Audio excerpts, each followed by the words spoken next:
welcome to this edition of the Native News Update on this Thursday, September 29th. I'm your host for today's program again, Paul DeMain. Many of the stories right here can also be found at our websites, IndianCountryNews.com. We are doing some maintenance and work on that website of late around this time period, so keep your eyes open for that maintenance. And here are some news stories for the day. Northern New Mexico Pueblo and the U.S. Army Corps of Engineers have signed an agreement that clears the way for development of a long-term recovery plan in the wake of the state's largest wildfire. The agreement between the Santa Clara Pueblo and the agency allows for a 3-year, $1.8 million assessment to be done on the tribe's watershed. The two partners were midway through a similar study when the Las Conchas blaze raced across more than 244 square miles of the Imes Mountains this summer. Thousands of acres of the Santa Clara watershed were destroyed. The agency's tribal liaison, Ron Kneebone, says that forced the tribe and the agency back to square one. The Idaho Falls Police Department has closed its investigation into a mummified hand found in a museum storeroom, and officials said the remains will likely be turned over to a Native American tribe in Utah. Officials with the Museum of Idaho said an unidentified man apparently dropped off the hand at the museum a few years ago. He had reportedly found it while cleaning out a deceased relative's belongings and said something about it having come from Utah.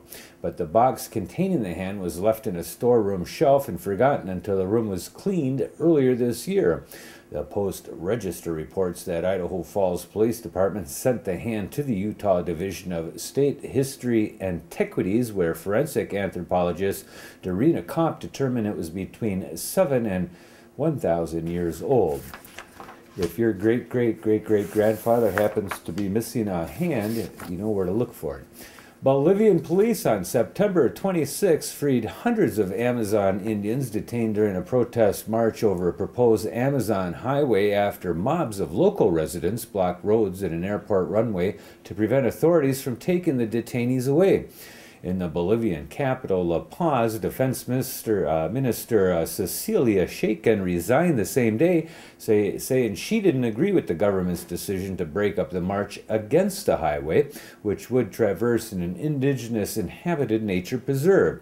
Hundreds of local residents used barricades to block a landing strip in the Amazon town of rural Nambac to stop police from flying the prisoners out of the area. Police used tear gas and truncheons and all kinds of other things to break up a march this last Sunday by some 1,000 activists marching to La Paz, the highlands capital, to protest the proposed 190-mile or 300-kilometer highway that is being financed by Brazil. The U.S. government has settled 3 lawsuits against the Oglala Sioux tribe that had sought to recover more than $800,000 in federal grant money. A federal judge dismissed the lawsuit September 27th as long as the tribe makes changes to its accounting practices.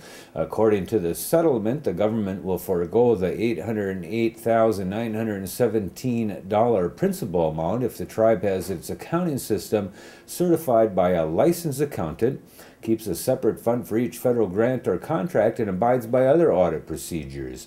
The lawsuits say the tribe received millions of dollars from the Department of Health and Human Services in 3 grants. The government said audits found instances of non-compliance with terms of the grants, but the tribe had not appealed the audit results or returned the disputed money portions.